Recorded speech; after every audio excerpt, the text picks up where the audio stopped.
What's up, everybody? This is a wild video for me to be making. I can't believe that I made it to 1 year of being sober. I never thought that I would make it this far. I've tried so many times and I've never made it. So I wanted to make a list of like the 12 lessons that I've learned along the way because it's a lot of life lessons. So I'm excited to share it with you. Just to give you some context, for me, my main three vices were weed, nicotine, and drinking.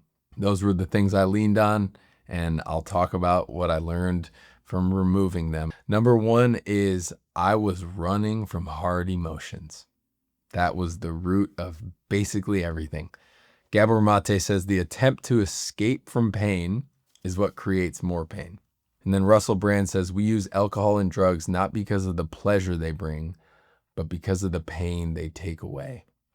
Looking back, I feel like I just realized at one point in my life that a substance like this can make me feel good instantly when I'm having a bad feeling. And so it's like a parachute. I can just eject out of this bad feeling and I don't have to feel bad feelings. Like, that sounds genius. Yeah. If you do that for a long time, bad feelings just stack up inside of you and you never really deal with them. And so I didn't really learn how to properly deal with hard emotions. And if you have things in your life that you're struggling with, like you think you're behind in life, or you don't have enough money to pay your bills, or your relationships aren't as good as you want them to be, if you use substances, you just run away from that and you never deal with it. But if you remove the substances, then you are forced to face it. And it's actually a beautiful thing. So that's number one. Number two is your life changes when it gets too painful. This is a sad truth, but Tony Robbins says change happens when the pain of staying the same is greater than the pain of change. And so we finally change when it gets too painful. But that's not always the case. Like, you could change right now, even if it's not super painful and you just know you need to change. But most of the time we get to like a rock bottom moment. And so they say you're sick and tired of feeling sick and tired. And that's kind of how I was feeling. I knew that this was the thing that I had to cut out of my life, but I refused to face it. And finally, the pain got so high that the pain of changing sounded good. So that's how it goes for a lot of us. And it's just the human condition for some reason. But you can change whenever you want. Number three is connection is actually the answer. I think this is so fascinating. So here's a great quote. The opposite of addiction is not sobriety. The opposite of addiction is connection. They actually did a crazy study where they put rats in two separate cages and they had two water bottles they could drink from. And one of them was just clean water. And then the other one had heroin in it. I believe it was heroin or cocaine. And the isolated rats, the rats that were alone in the cage, they would always go to the water with drugs in it. And the rats that were in a cage with a bunch of other rats and like this thriving community, they would only drink the normal water. They wouldn't drink the drug-infused water. They learned from that experiment that addiction is a result of isolation. And if you're like me, you can look back on like your most addictive times, you're really isolating. And a lot of us make the addiction our best friend, and it like replaces connection because it can make us have this fake feeling of connection because it fires off dopamine, and that's what we would usually get from real connection, but we can get it from these substances. And so it's just a lie, and we're really just yearning for connection. That is the key to life, is connection. And the biggest part of me actually making it to 1 year for this was that I decided to do it with 4 other men, and we did it together. I'm so grateful for those guys. Number 4, the hardest part is starting. This is just a general life lesson. Like, everything is this way. The hardest part is when you start.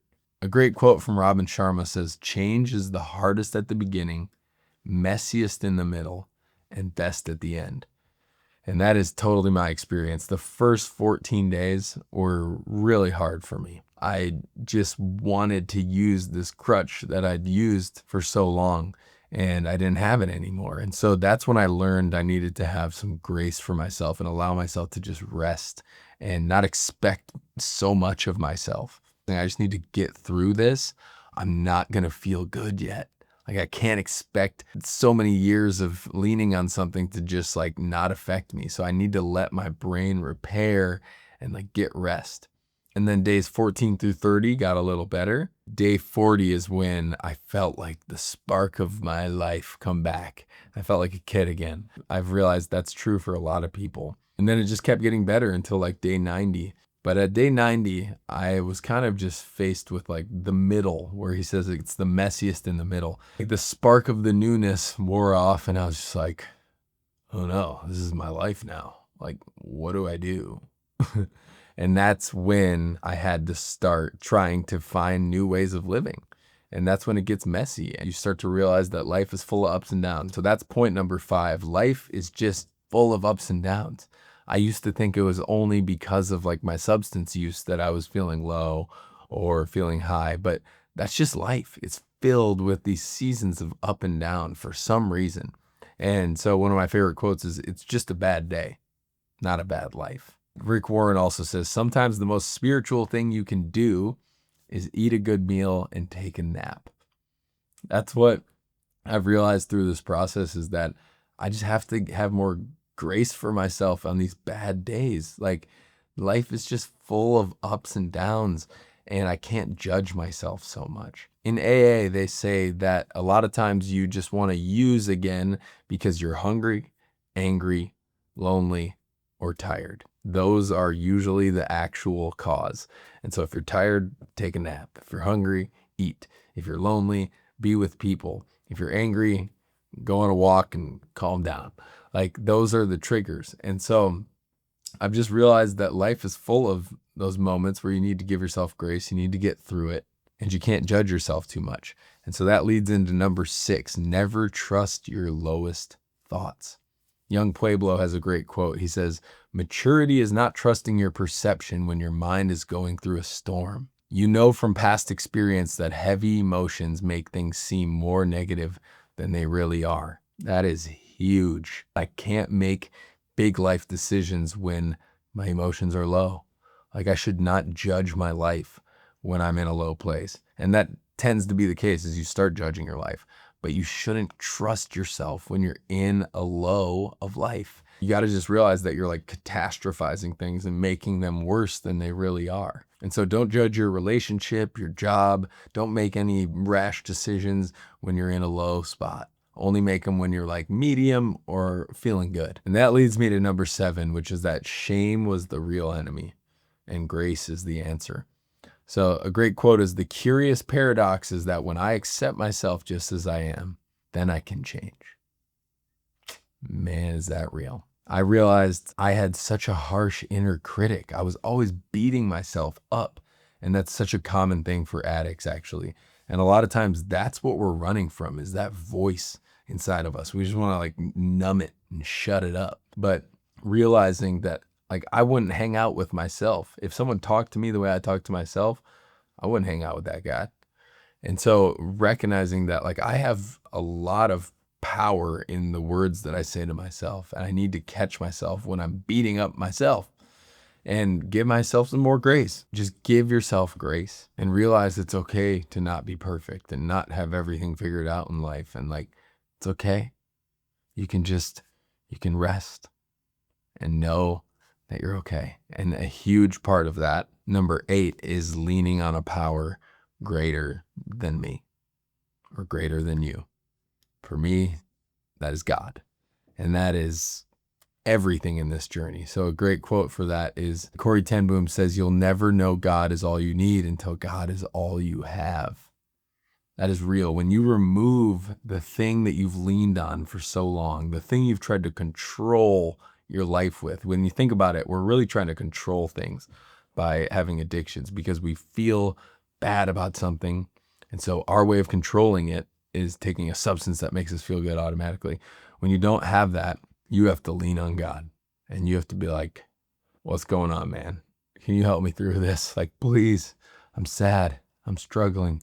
Whatever it is, you got to lean on God. And if you're like me, you'll realize that a lot of the low times in your life mean you're actually really disconnected from God. And so when I'm feeling low, what I do is I try to get more connected to God.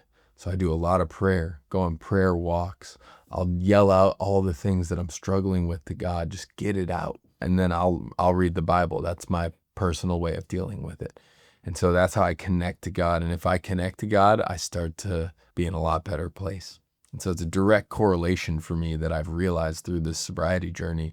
The more connected to God I am, the better my life is. Number 9, growth is actually about letting go.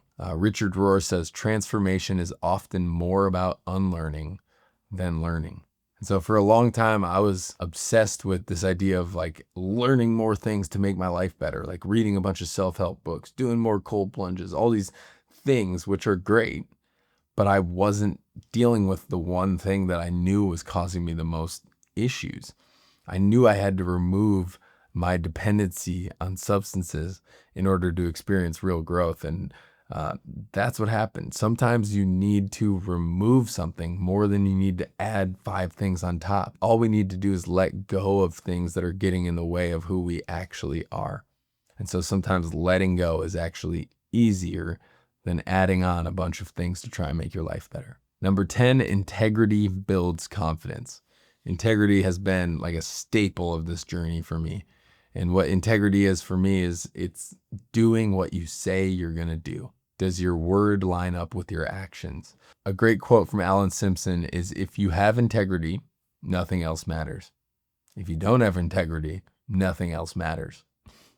It's everything. When you start to do what you say you're going to do, not only does it make your relationships better, like people can count on you, but more than anything, it makes your relationship with yourself better because you know you're actually going to do what you say you're going to do to yourself. And so you start to believe you can do anything.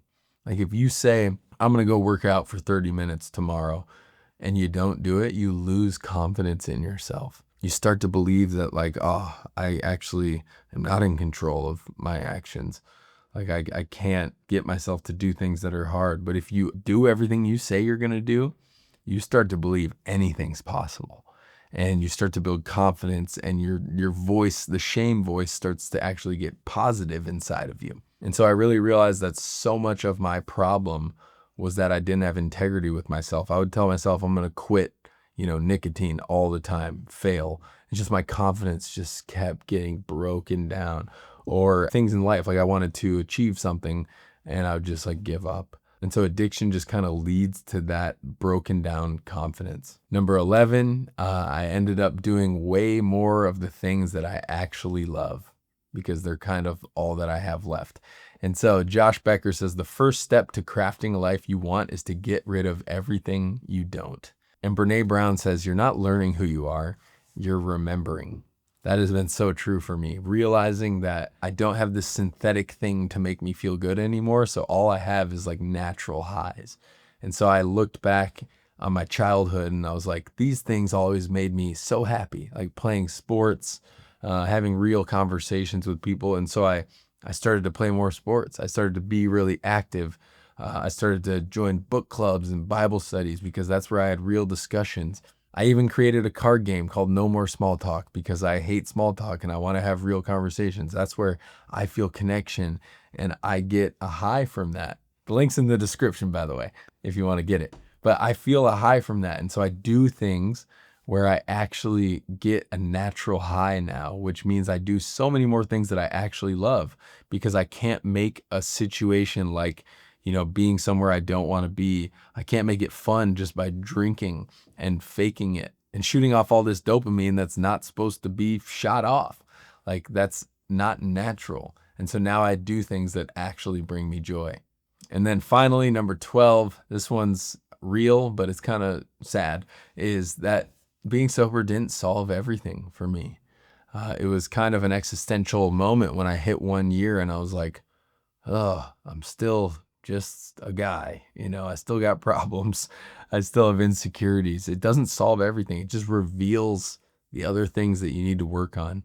And it's so worth it. Like it has improved my life more than any single decision ever for me, other than believing in God. That's probably number one. And then number two is this. But it doesn't solve everything. It just shows you other things you need to work on. And it reveals things that are going to make your life better as well. So it's so worth it. And I just want to encourage you guys, if you're thinking about it, just do it. You can always go back to drinking, smoking, whatever you want, but you deserve to know what it's like if you don't for 90 days. I almost guarantee if you feel it and you make it 90 days without it, one, you'll learn more than you've ever learned about yourself.